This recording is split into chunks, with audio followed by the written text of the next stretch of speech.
المؤمن المہیمن. میری تار ٹوٹ جائے گی، جس لین پہ میں گاڑی کو لے جا رہا ہوں اس کو آپ فی الحال رکھ دیں. یہ پینے پلانے لگے تو بات کوئی نہیں سنے گا. توجہ ہے؟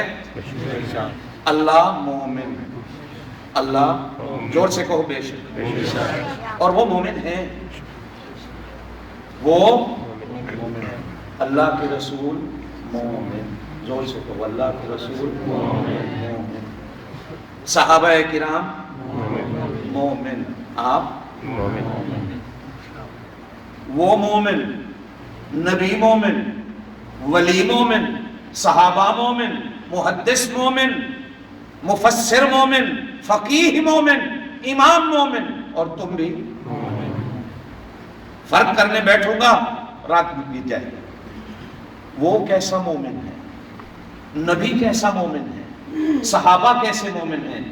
لیکن قربان جائیے، ٹوٹتے پھوٹتے لیٹتے مچلتے اچھلتے کودتے کہیں نہ کہیں ہماری نسبت بھی وہاں جا کے جڑ جاتی ہے. یا ایھا الذین آمنو، تم بھی مومن ہو. یہ اعلان خداوندی، یہ تقریر خداوندی، یہ بیان خداوندی ہے. یا ایھا الذین آمنو، اے ایمان والو. وہ جب بھی اہم بات کرتا ہے انہی لفظوں سے کرتا ہے. جب بھی اہم بات کرتا ہے، مومنوں سے بات کرنا چاہتا، اور وہ بھی پیار بھری، وہ بھی پیار بھری. جیسے ماں صبح اپنے بچے کو اٹھاتی ہے، بیٹا اٹھو سحری کا ٹائم، اٹھو سحری کا ٹائم، اٹھو سحری کا ٹائم ہو گیا. ابا ہے جو مار کے اٹھاتا ہے، اٹھنا ہے کہ نہیں؟ اے بدماشا. ابا ڈانٹے گا، ماں کہے گی بیٹا دیر سے تراویح پڑھ کے آیا تھا، سو رہا ہے، ابھی سحری کا ٹائم 20-25 منٹ باقی ہے، چلو 5 منٹ اور سونے دو. اے میرا بیٹا. ہانگ کانگ والوں بے نہیں، اللہ پاک ہاتھ مار کے کہتا ہے یا ایھا الذین آمنو، اے میرے ایمان والو، اے میرے ایمان والو، اے میرے ایمان والو. اللہ تو کیا کہنا چاہتا ہے؟ فرمایا کتب علیکم الصیام،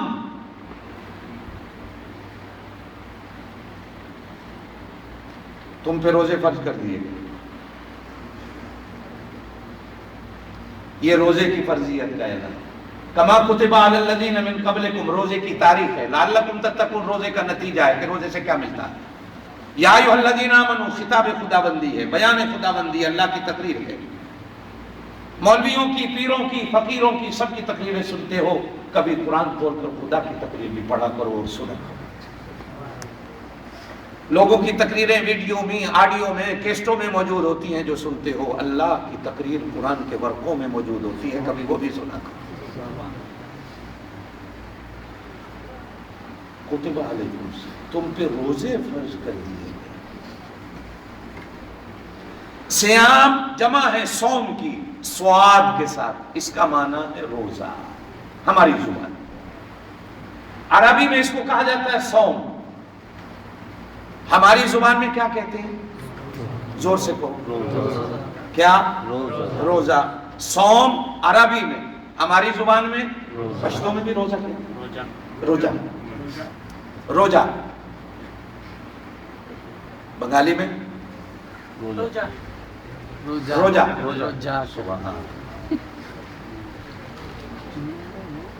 عربی میں سوم. سوم کا معنی ہوتا ہے رک جانا. سوم کا معنی رک جانا. تم پہ رک جانا فرض کر دیا گیا. کیا مطلب؟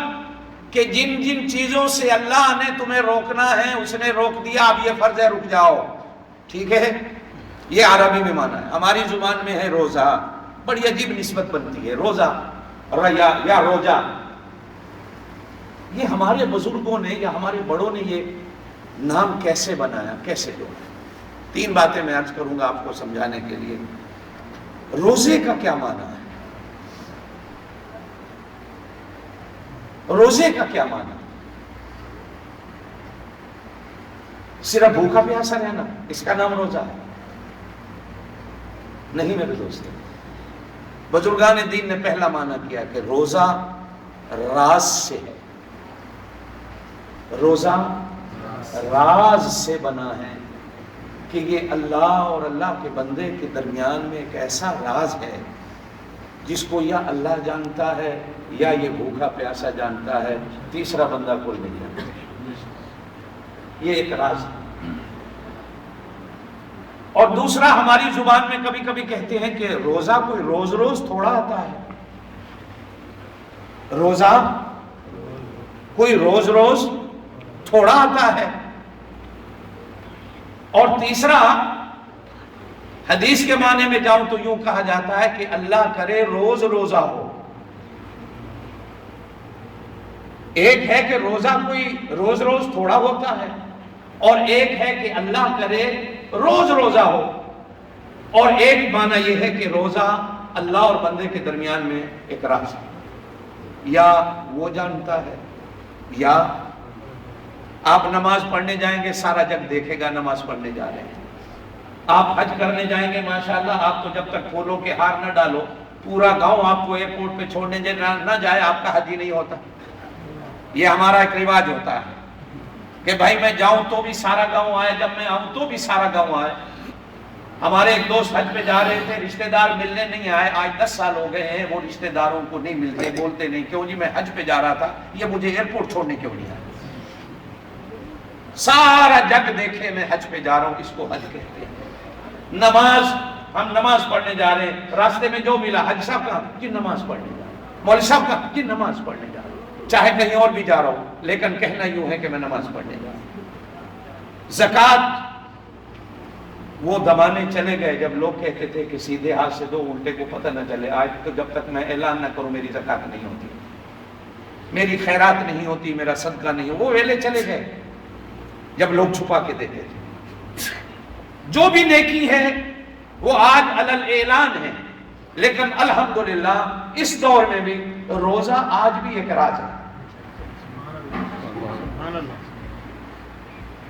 جب ہر طرف ریاکاری ہے، روزہ آج بھی، آپ یارڈوں میں سارا دن کام کرتے ہو، لوہا کوڑتے ہو، خدا کی قسم ہے دوپہر کو ٹھنڈے پانی سے آپ نہانے کے لیے غسل خانے میں گھسے ہو، کلی بھی آپ نے کی ہے، دیکھنے والا کوئی نہیں، دروازے کو کنڈی لگی ہوئی ہے، دل کرتا ہے 2 گھونٹ پانی کے اندر لے جاؤں، لیکن کیوں نہیں لے جاتے؟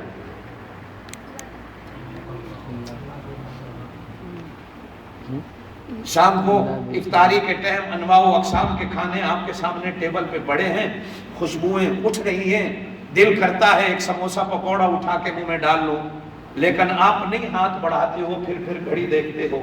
یہ کیوں ہے؟